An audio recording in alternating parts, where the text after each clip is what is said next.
eu gostaria de ler um texto que será base para a nossa reflexão no dia de hoje. E eu queria convidar você, se você tiver a sua Bíblia, a abri-la comigo no livro do profeta Neemias, no capítulo 9. Profeta Neemias, capítulo 9, ele vai dizer o seguinte: Todavia, pela multidão das tuas misericórdias, não os deixaste no deserto. A coluna de nuvem nunca se apartou deles de dia para os guiar pelo caminho, nem a coluna de fogo de noite para lhes iluminar. E isto pelo caminho por onde haviam de ir, diz a palavra do Senhor. E ainda continua o profeta: E deste o teu bom espírito para os ensinar, e o teu maná não retiraste da sua boca, e água lhes deste na sua sede. De tal modo os sustentaste 40 anos no deserto. Nada lhes faltou, as suas roupas não se envelheceram, e os seus pés não se incharam.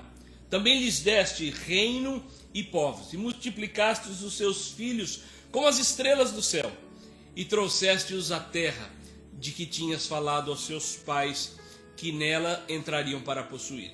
Assim os filhos entraram e possuíram a terra prometida, e tomaram cidades fortificadas e terra fértil, e possuíram casas cheias de toda fartura, cisternas cavadas, vinhas e olivais, e árvores frutíferas em abundância, e comeram e se fartaram, e engordaram e viveram em delícias pela tua grande bondade. Amém. Palavra do Senhor. Bem, esta semana eu me espantei ao ler um artigo do Los Angeles Times, aqui na Califórnia, que dizia que alguns americanos estavam indo para o deserto de Mojave para se proteger do Covid-19. Que interessante, porque para quem fica cantando a música do Lulu Santos, Garoto, eu vou para a Califórnia viver a vida sobre as ondas, e pensa que aqui na Califórnia só temos praias e água fresca, está muito enganado. Porque aqui a gente tem muito deserto também, em especial este que eu acabei de mencionar, o deserto de Mojave, que fica localizado na parte leste aqui da Califórnia, numa área de quase 8.000 quilômetros quadrados de extensão, numa área chamada Death Valley, ou seja, o Vale da Morte. E é uma das regiões mais quentes do mundo. Na verdade, se você não sabe, bate o recorde de maior temperatura da Terra. Em 1913 foram registrados 57 graus centígrados. Agora, talvez você esteja se perguntando, mas e daí por que o pastor está falando isso? Porque hoje eu gostaria de falar sobre desertos. E a pergunta é, o que é que evoca para você a palavra deserto? O que é que vem à sua mente quando você ouve a palavra deserto? Silêncio? Imensidão? Areia? Poeira? Miragem? Escorpião? Prova? Luta? Bem, certamente existem muitos desertos de pedra e areia, como sabemos, o Saara, o Kalahari na África, os desertos de Gobi e Karakoum na Ásia, ou o grande deserto de areia na Austrália, que há outros tipos de desertos. Desertos emocionais, sentimentais e até mesmo espirituais. Acreditem ou não, não são poucas as vezes que eu ouço pessoas usando expressões do tipo: pastor, eu estou passando por um deserto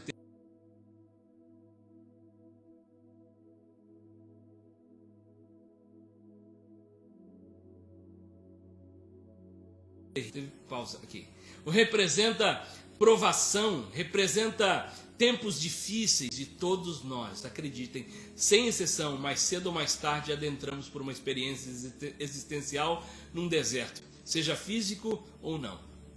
Também pelo deserto emocional passaram Abraão, Moisés, o povo de Israel e até mesmo Jesus, que no deserto da Judeia teve que enfrentar o tentador.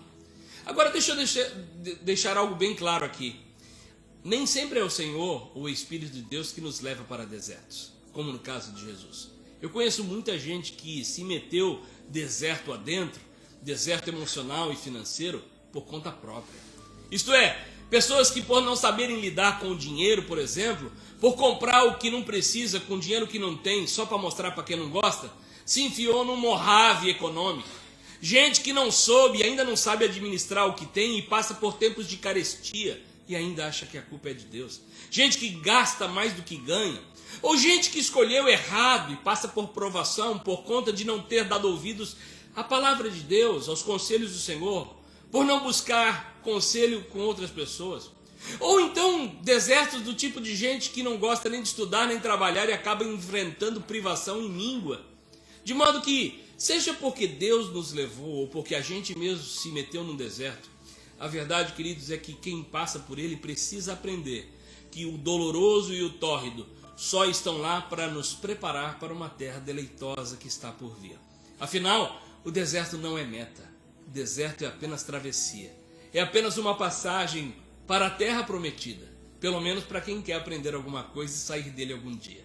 Pois afinal, como disse Guimarães Rosa, a coisa não está nem na chegada nem na partida. Está mesmo na travessia. E é por isso que o deserto pode e deve ser encarado como uma escola da vida. Porque ao passar por ele é que se forja o caráter do homem. Não, o deserto não é lugar vazio, queridos. Pelo contrário, é lugar cheio de desafios e lições. É lugar de provas, mas é lugar também da manifestação da graça, da revelação da misericórdia de Deus, lugar de provisão e aprendizagem. Portanto, a pergunta que se põe hoje para cada um de nós é: quais são os desafios e as lições que estes desertos nos proporcionam?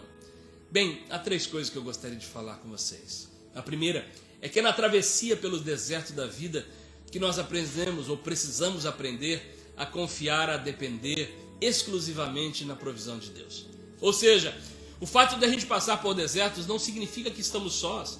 Pelo contrário, assim como na história da passagem do povo judeu pelo deserto, sob a liderança de Moisés, conforme descrito lá no livro de Êxodo, no capítulo 13, lá a gente encontra claramente o texto dizendo que o Senhor ia adiante deles. Assim também como o profeta Neemias, acabamos de ler, faz ecoar esta certeza da presença de Deus com o seu povo.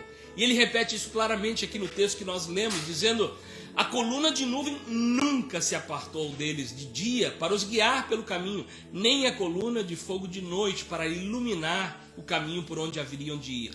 Mais adiante, o texto que acabamos de ler diz: e ainda deste do bom espírito para os ensinar, e o teu maná não retiraste da sua boca, até a água lhes deste na sua sede.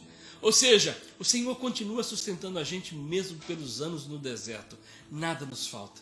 O capítulo 9 de Neemias, queridos, é comprovadamente um dos mais significantes em toda a escritura hebraica, pois ele representa a reafirmação do momento histórico do povo judeu na passagem pelo deserto, mas com um foco glorioso no cuidado de Deus sobre a vida do seu povo durante essa travessia. É esta passagem, em sua forma e no seu conteúdo, que serve para nós de inspiração e de convicção de que Deus continua o mesmo e que a sua presença e o seu cuidado está à disposição de todo aquele que nele confia. Ou seja, em outras palavras, assim como Deus esteve com o povo judeu durante todo o percurso deles pelo deserto, assim como Deus susteve, escoltou, tutelou o seu povo, mostrando o caminho que eles deveriam seguir, eu quero aqui hoje dizer: o Senhor continua sendo o mesmo, continua sendo para cada um de nós a bússola, o norte, aquele que nos guia, e nele nós podemos ter a certeza sempre de ser conduzidos a uma terra prometida. Agora, a verdade é que muitas vezes a gente não entende muitas coisas, nem o porquê de a gente ter que entrar por os desertos da vida, não é verdade? A gente dá um nó na cabeça da gente e a pergunta que sobe ao coração é: por que Deus permitiu que eu estivesse passando por isso?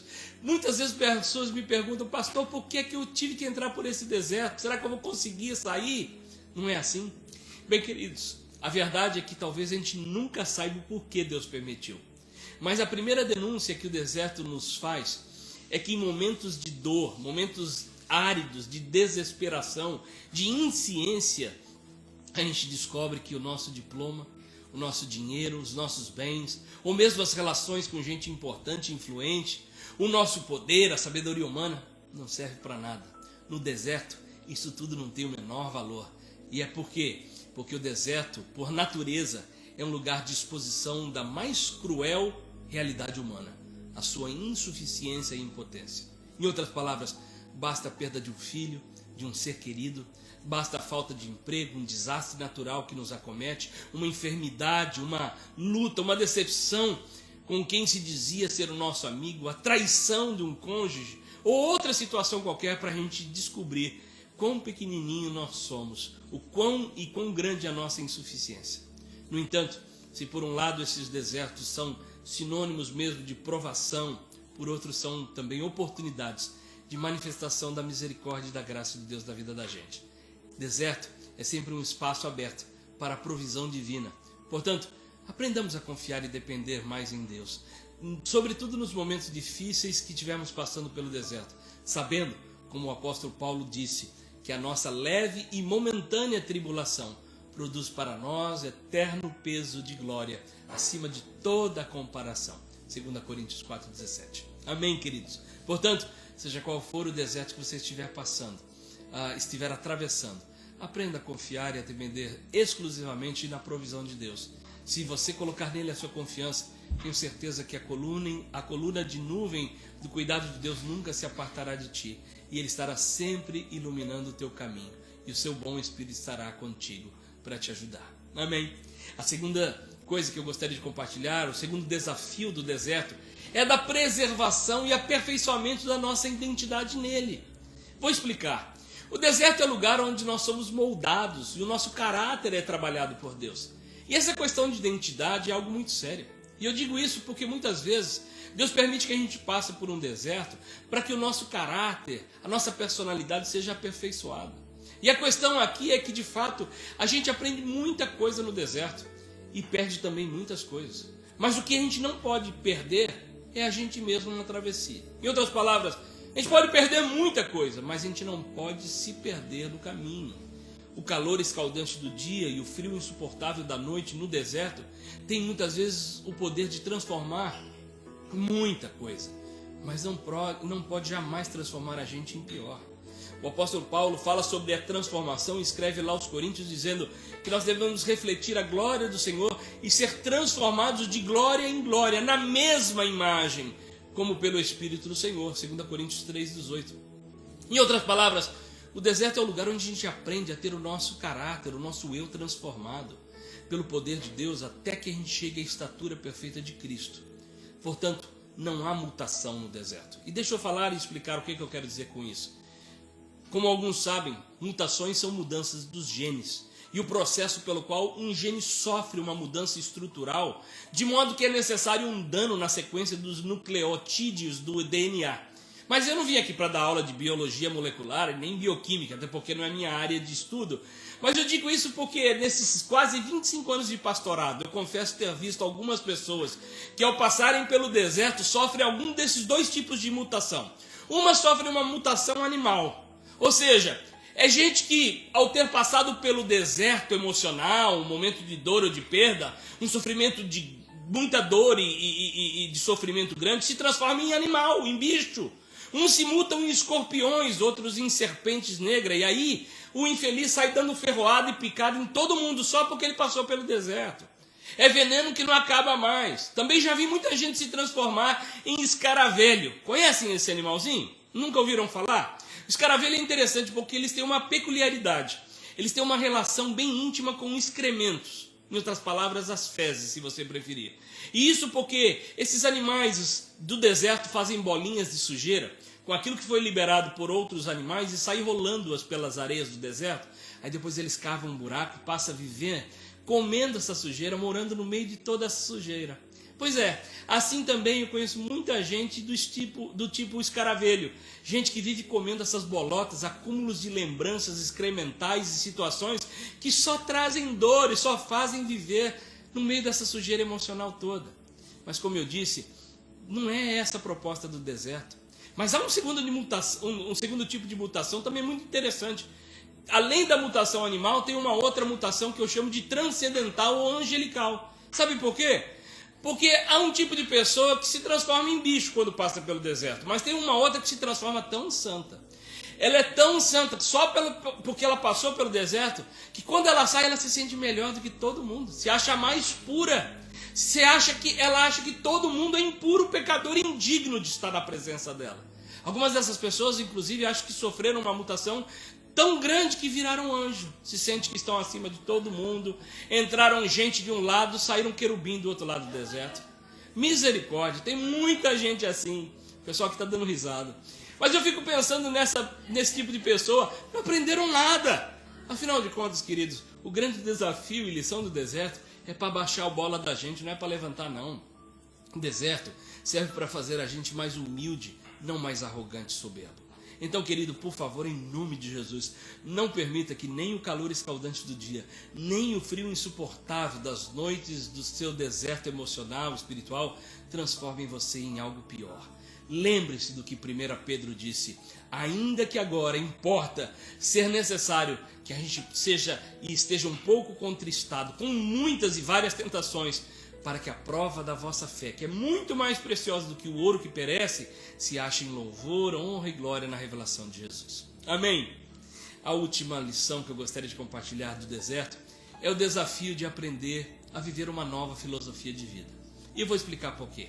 Porque é justamente ali, em meio à tempestade da areia e o calor abrasador do deserto do Sinai, que Moisés e o povo de Israel recebeu a maior dádiva de Deus, o Decálogo, os 10 mandamentos. Lembre-se disso. Êxodo capítulo 19 diz assim: vieram ao deserto do Sinai e acamparam-se no deserto, Israel, pois ali acampou-se defronte do monte, e subiu Moisés a Deus para receber o decálogo, os 10 mandamentos. E o Senhor entregou para ele esses 10 mandamentos. E isso nada mais era do que a perfeita harmonização do comportamento humano com o princípio divino, concedido ao povo em cuneiformes de pedra. Ou seja, permita-me explicar, as 10 leis da filosofia divina estavam na mente de Deus para libertar o povo da tirania e do jugo do pecado. Mas infelizmente, para muitos daquela época, tanto nos dias de Moisés, como também ainda para hoje, nos dias de hoje, os 10 mandamentos se tornou um desafio enorme. Antes, era preciso aprender a viver essa nova filosofia, mas muitos não aprenderam, porque a lei que antes estava à disposição para salvá-los, um pouco mais tarde seria lamentavelmente usada de forma errada pela religião, a fim de encarcerá-los e encerrá-los num sistema complexo de leis que era impossível de cumprir. Em outras palavras, a lei dos céus, que era para libertar, agora estava se tornando uma tirania muito sutil, capaz de introduzi-los nos ferrolhos da subjetividade e encarcerar o povo. Mas deixa eu explicar bem. Aceitar os mandamentos de Deus, assim como o decálogo, os 10 mandamentos, não era questão de imposição nem de coerção. Eles deveriam ter recebido isso e entendido isso com base no amor e no cuidado de Deus para o seu povo. O que eles não tinham entendido é que o que estava por detrás das pedras era o amor de Deus. Pois infelizmente a consciência caída pelo pecado nunca permite a gente entender e obedecer a Deus, nem seguir os seus mandamentos. Mas este é o único verdadeiro sinônimo de liberdade e felicidade. E é por isso que onde se lê, não farás isso ou aquilo, o povo, e assim como cada um de nós, deveria entender: tu serias muito feliz e muito abençoado se não fizerdes isso ou aquilo, se fizerdes o que eu mando. De forma mais específica e pontual, os 10 mandamentos deveriam ser interpretados e entendidos da seguinte forma: tu serias muito feliz se não tivesse nenhum outro Deus além de mim, pois não serás escravo de nenhuma ideologia, nem imagem, nem ilusão, porque fora de mim, diz o Senhor, não há outro igual. Tu serás muito feliz se preferir o real e indestrutível à névoa dos desvaneios humanos. Tu poderias honrar os teus pais, e embora eles não sejam a fonte de vida, e ser muito feliz com eles, sabendo que foi através deles que recebestes a vida. Tu poderias ser muito feliz se não furtar, porque só assim poderás sentir o prazer da honestidade e da prosperidade verdadeira de Deus sobre tudo que puseres da tua mão. E onde puseres a planta dos teus pés prosperará, porque sobre o pouco foste fiel, sobre o muito o Senhor te colocará. Os mandamentos deveriam ser entendidos dessa forma. Tu poderias nunca mentir e alegrar-se muito com a verdade. Tu poderias ser livre das cobiças e desejar apenas ser o que tu és e amar aquilo que tens. Esta é a lição do deserto. Aprender a viver uma nova filosofia de vida, a filosofia divina aqui na terra, porque no deserto que nós podemos interpretar e entender 1 Coríntios 2,9, pois como está escrito, as coisas que os olhos não viram, nem ouvidos ouviram, nem o coração do humano imaginou, esses são os bens que Deus tem preparado para todos aqueles que o amam. As coisas que Deus preparou, querido, ou as coisas que Deus manteve em reserva, como diz Bloomfield, é o que Deus designou na sua palavra para mim e para você. A coisa a que o apóstolo Paulo aqui se refere particularmente é a sabedoria que foi revelada na sua palavra. Mas ele também pretende, sem dúvida, incluir todas as provisões de misericórdia e felicidade que o Evangelho torna conhecidas ao povo de Deus. Essas coisas se relacionam com o perdão do pecado, a expiação e a justificação pela fé, paz e alegria que só o Senhor pode transmitir, a redenção completa e final do pecado e da morte, que o Evangelho pode, em última análise, trazer para nós. Em todos esses aspectos, as bênçãos que Deus confere superam a plena compreensão das pessoas e estão infinitamente além de tudo que o homem pode conhecer ou experimentar. Agora, imagine, se nos desertos dessa vida o Senhor confere tais bênçãos a nós, quão mais altas e puras não serão as bênçãos que Ele nos concederá na terra prometida, no céu, quando finalmente chegarmos lá. Que Deus abençoe você e a sua vida nesse dia. Era isso que eu queria compartilhar com você. Era esta palavra que eu tinha para o seu coração, esta mensagem baseada no profeta Neemias, no capítulo 9. Que Deus te abençoe e te ajude a passar pelo seu deserto, que você aprenda essas lições e que o Senhor esteja contigo. Amém.